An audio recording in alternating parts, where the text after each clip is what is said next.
Welcome to my podcast. I'm Taya Shoker, and today we're on page 35 of my journal. This journal has had a lot of different purposes. It started with me just writing down the date and then like a bullet list of things I did during the day, trying to figure out how to be more productive, but also make time for rest. It's like a paradox that you can never quite solve. Today is kind of like a heavy episode. I am going to talk about why I've never received flowers. I have received flowers, but it was an apology.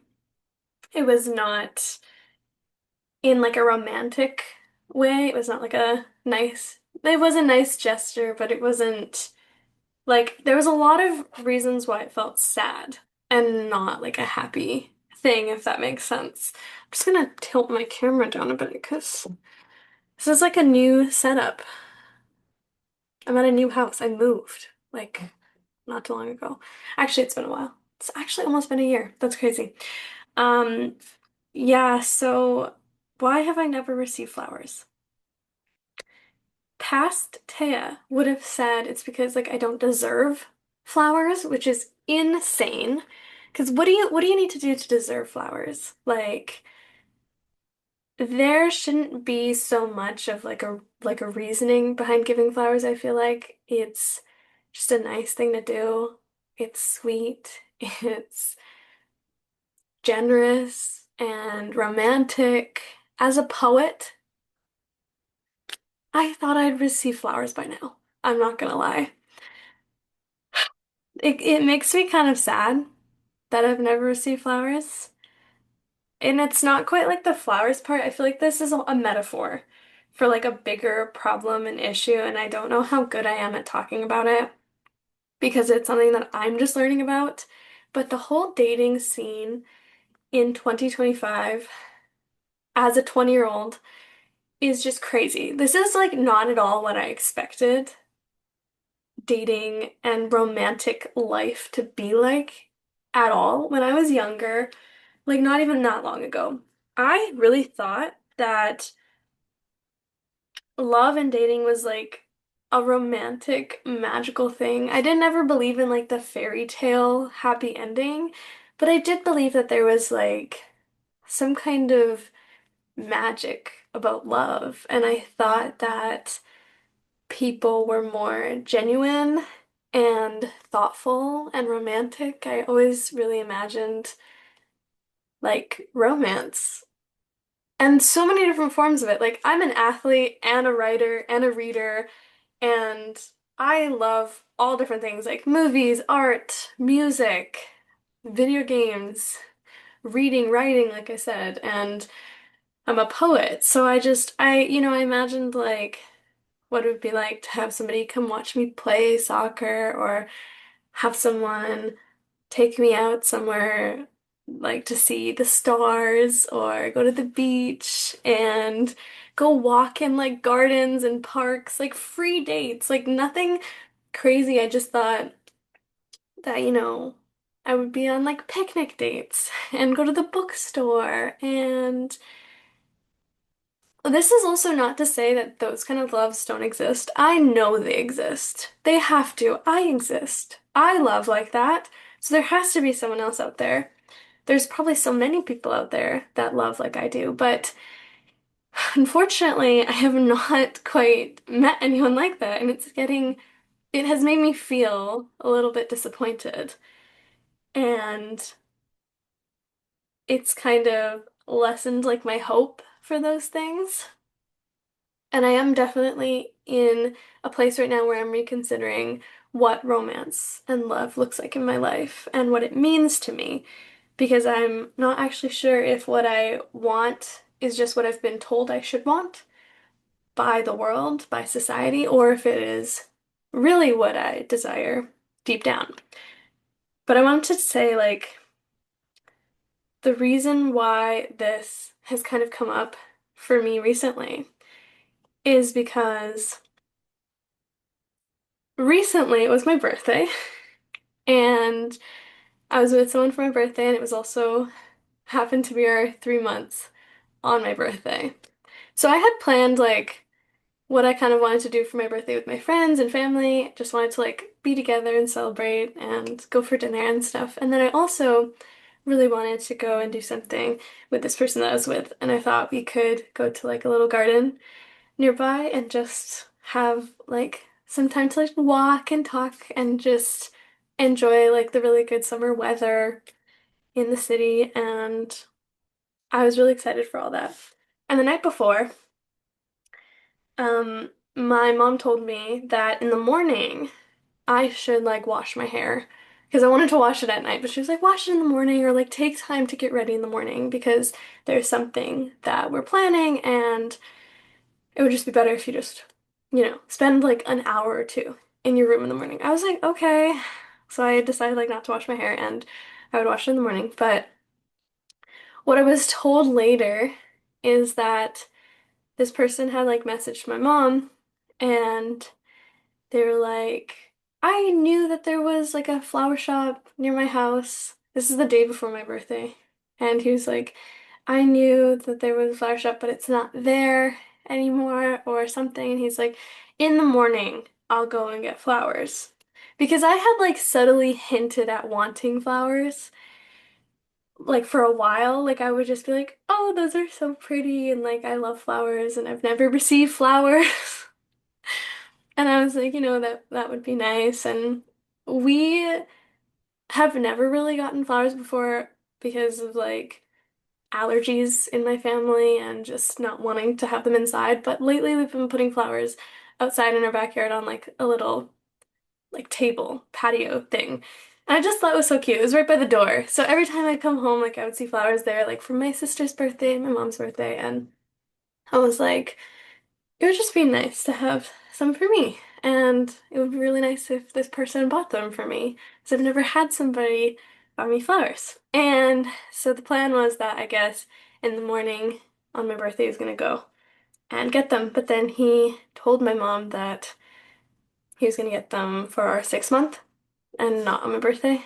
And so I didn't wash my hair because there was not time to then because nothing was happening. There was no surprise. And I was confused because, and I like didn't mind. I like, there's no problem with like things not going to plan. It is what it is, right?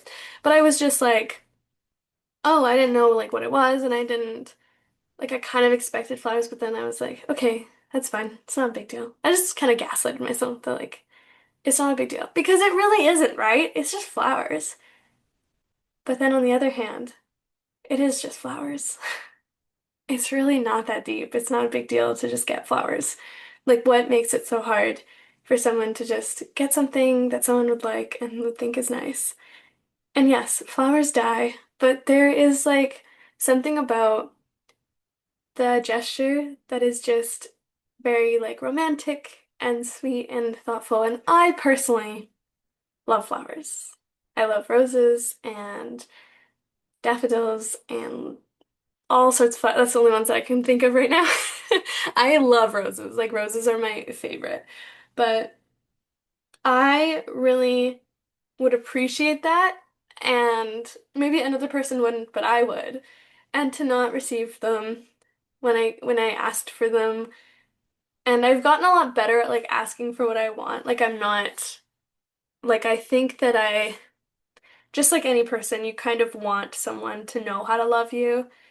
But you realize that you have to ask people to love you how you want to be loved. You can't just expect them to just know. That's kind of ridiculous. It is lovely when people just mesh so well that they just get each other and they can love each other in a lot of ways that the other person appreciates, but that's not always the case.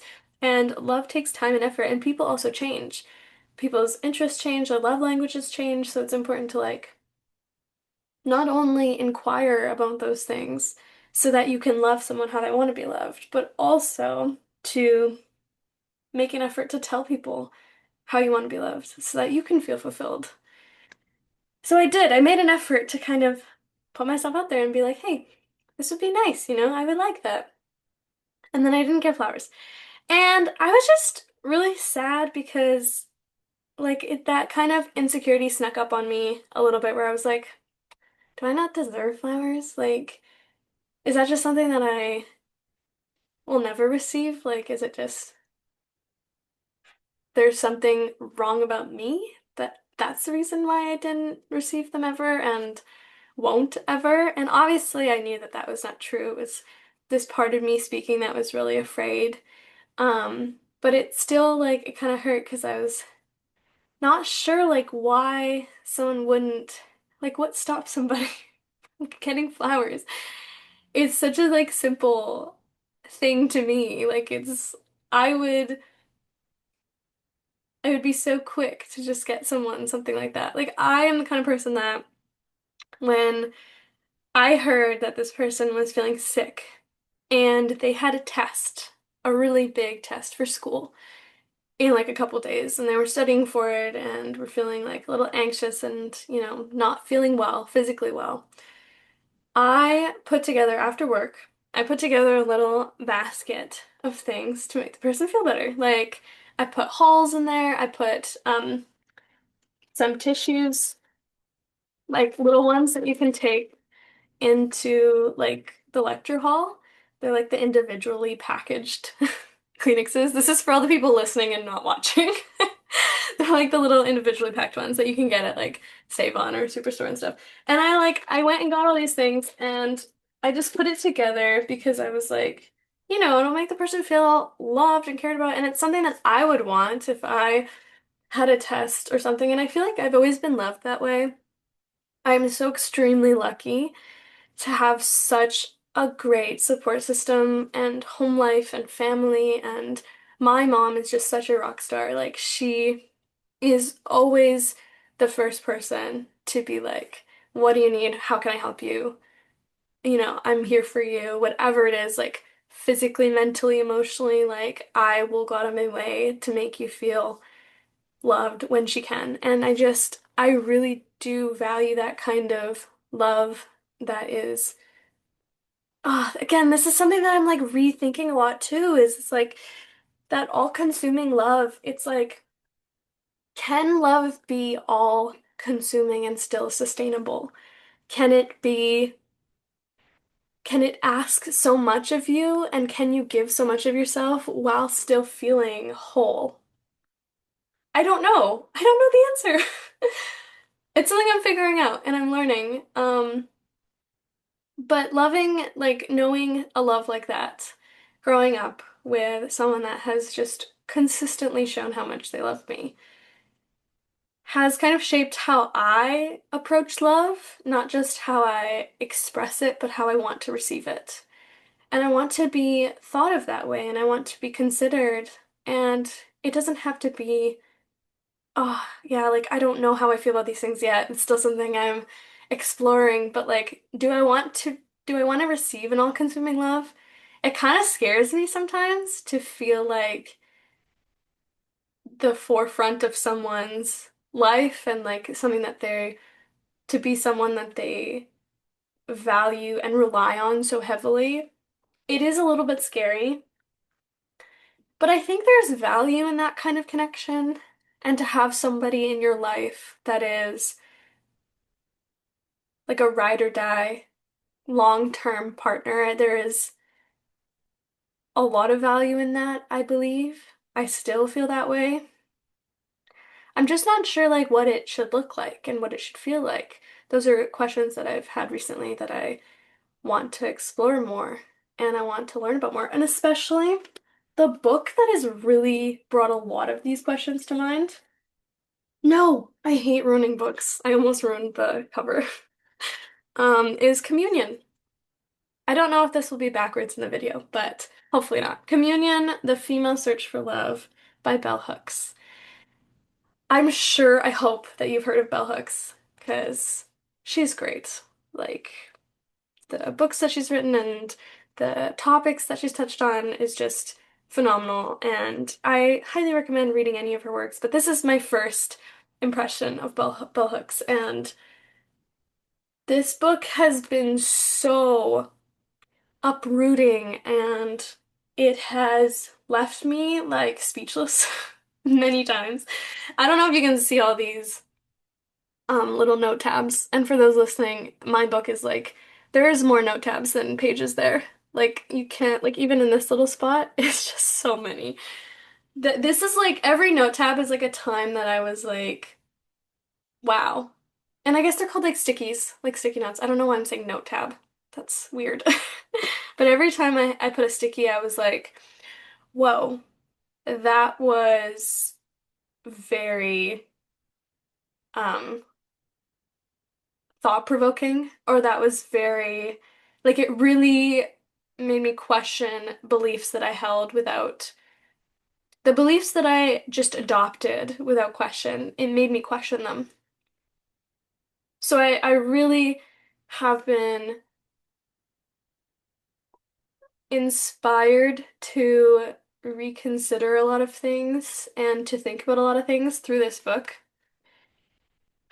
It has been a wild ride so far. I mean, some things I'm just like, I'm shocked that I didn't know them before and it wasn't obvious to me. But of course, it's like when you're just living your life and you're just going about things just like day by day, you don't really think about like what has led you to that point, what has made you feel that way. And I think it is so important to do that. It is so important to critically think. I feel like we're losing that. We're losing that skill and the value of it. Please critically think. Like, do research and don't just like watch YouTube videos about other people talking about what they feel. Oh, that's me right now. But yeah, that's what I'm saying. Please go read this. Read the book yourself and have your create your own opinions about things. We are not doing that enough these days, in my opinion. I really feel like like I saw a YouTube video recently and I didn't watch it, but I just saw the thumbnail and it said make learning hard again.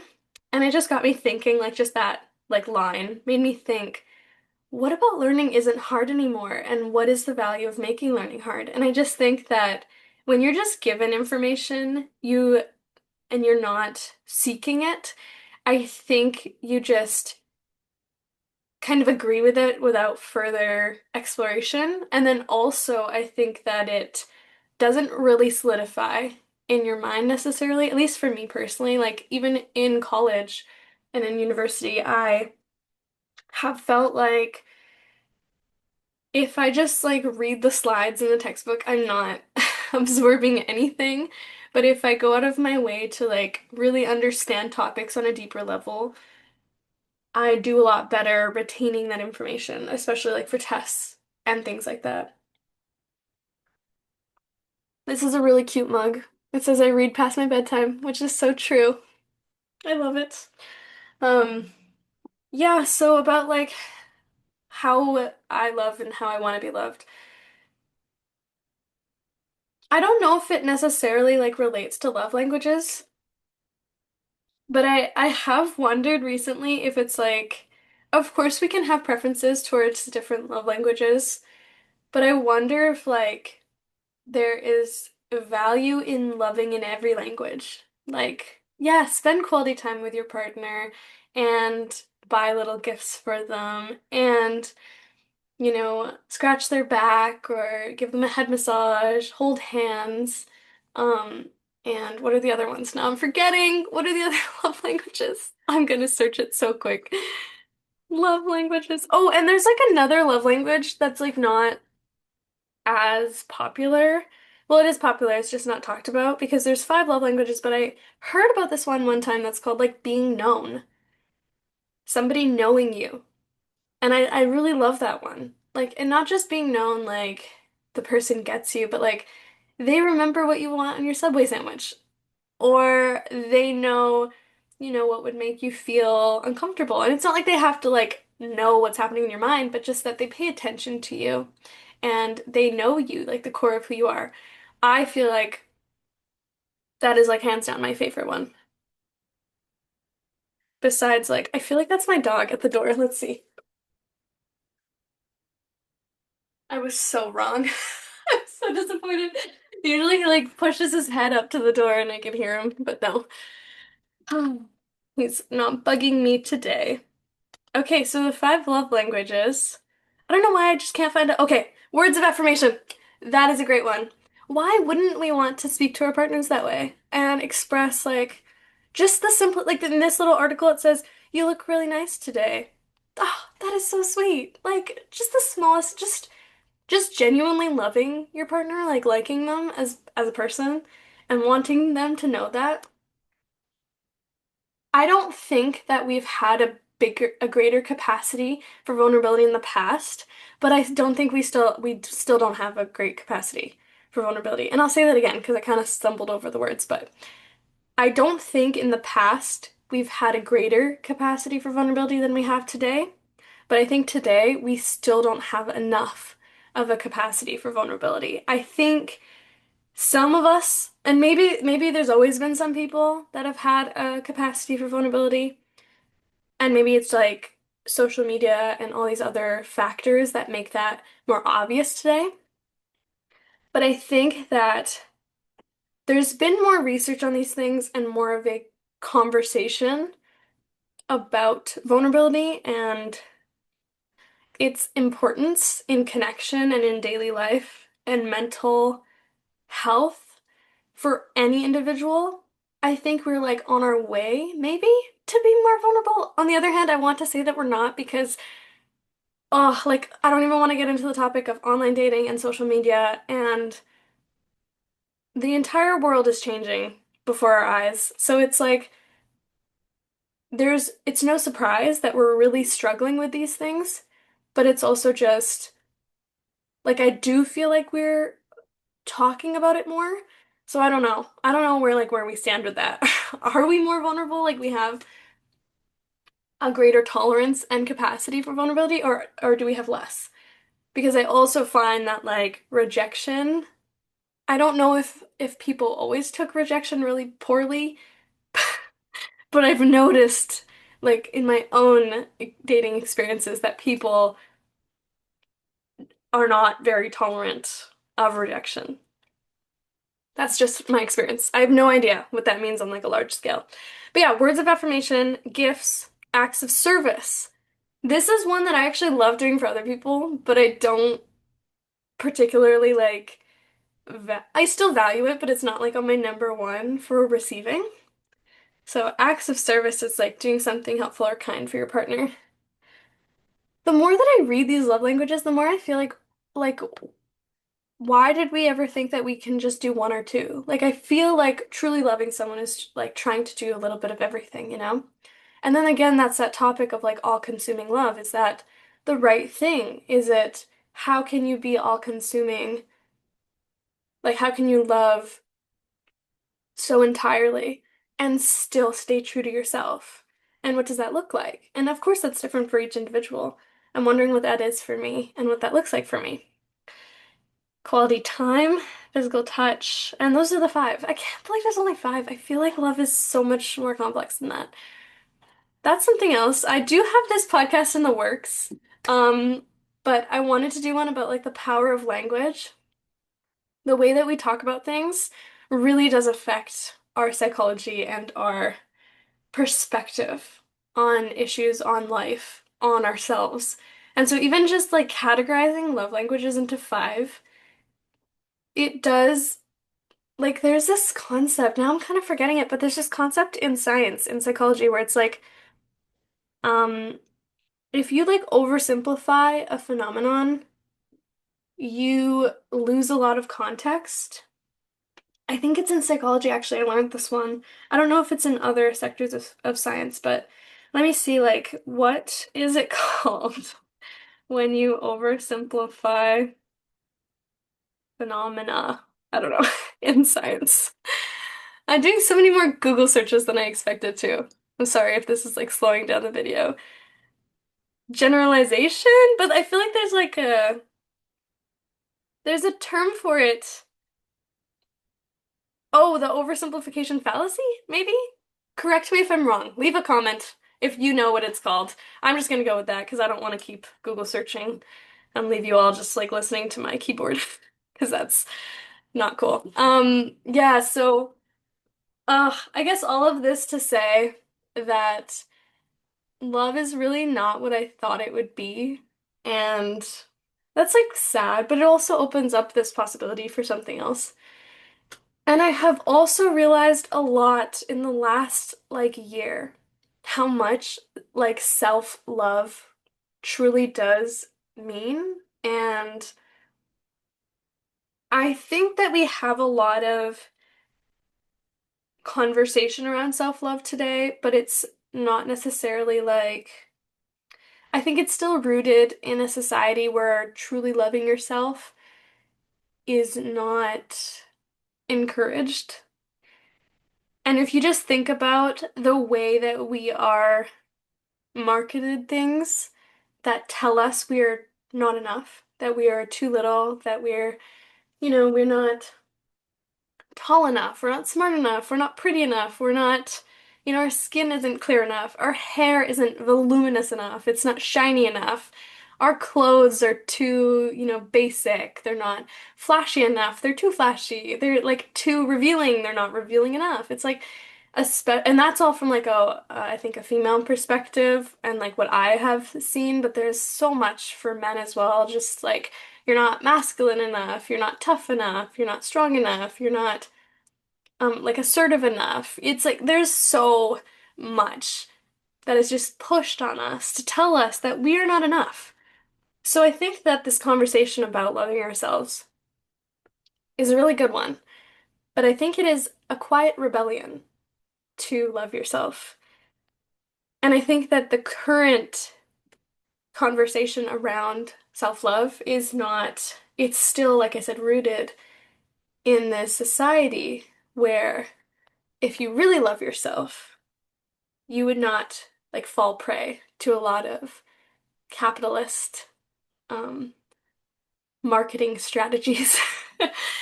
And I mean that like concept of money makes the world go around. It's like I think that if people just stopped, if people could make themselves feel more whole, if they could quell their anxieties and their insecurities themselves without the need to obtain more like things, whether that be like socially, like a status, like a title, like doctor or CEO or whatever it is, or if it's like physical things like cars and houses and the latest Louis Vuitton or whatever thing. I'm not really into that stuff. I don't even know if I said that right. But I think if we really did learn the foundation of making ourselves feel whole by ourselves, I think it would be like a little quiet rebellion. And the thing that I've really learned in the last year, maybe even more in the last 6 months than anything, is that the love that you search for, that thing that you feel will make you feel, the thing that, I'm going to rephrase that, I really messed that up. The thing that you search for, that you think will make you feel whole, will make you feel loved, is actually within you. It's much simpler said than done, but it is really in our own power, in our own, it's our own capability to love ourselves that will like ultimately fulfill that need. And I think that people can be in great loving relationships and still feel lonely, still feel unworthy and not good enough. And I think that it really truly does come from within. And it comes from how we talk to ourselves, how we look at ourselves in the mirror, how we treat ourselves. It can be as simple as buying yourself flowers. That is something that I want to do before the year is over. I have yet to do it, unfortunately, but I really want to buy myself flowers because I am worthy of flowers and I deserve to have flowers, and I'm gonna buy my own then. I don't need to wait for someone else to buy me flowers. I deserve to get something for myself that makes me feel loved. And all those love languages we can also, translate to self-love, how we love ourselves. And that's not to say that love with someone else or connection with someone else isn't valuable or important and isn't can't be beneficial in your life. There is space for that, I think. But I think the focus of love needs to be turned around. I think right now it's always an external desire, but I think it should be an internal one first. If we internally want to feel love and fulfilled within ourselves, within our bodies, within our minds and our hearts, I think then we might approach the external search for love very differently. If you like any of this that I'm saying, please read Communion. Please read Bell Hooks. Because, like, this has really inspired a lot of this and has given me a lot of language to talk about these kind of topics. So, I feel like this is a good place to wrap it up. I don't want to, like, I want to stop while I'm ahead before I ramble on into, like, the next topic, as I tend to do that. I'm always mid-sentence, if you got that at all, that little reference. So yeah, I think I just want to end it with like, we are all gonna get the flowers that we deserve. And that is like a double meaning. I think it is like, isn't it like receive your flowers? Oh, here I am Google searching again. Um, receive flowers meaning? What is that idea? Oh no, I'm not gonna be able to find it. Oh,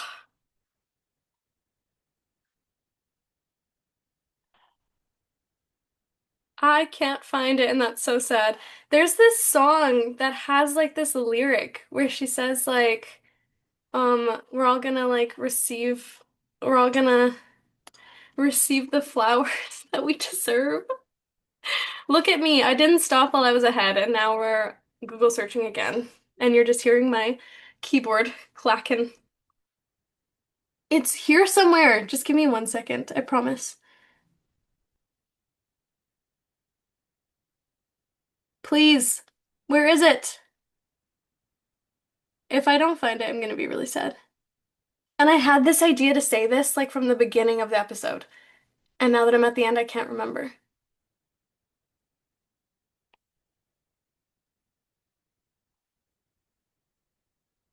Oh, it's a different song. I've just remembered it's a different song. Bear with me. It's gonna be worth it. If you're still here, I thank you from the bottom of my heart. Okay, it's actually very simple. I don't even know why I needed to search it. I just second guessed myself. The lyric is, "Someday you're gonna get your flowers." And it's from Too Pretty for Buffalo by Baby Nova.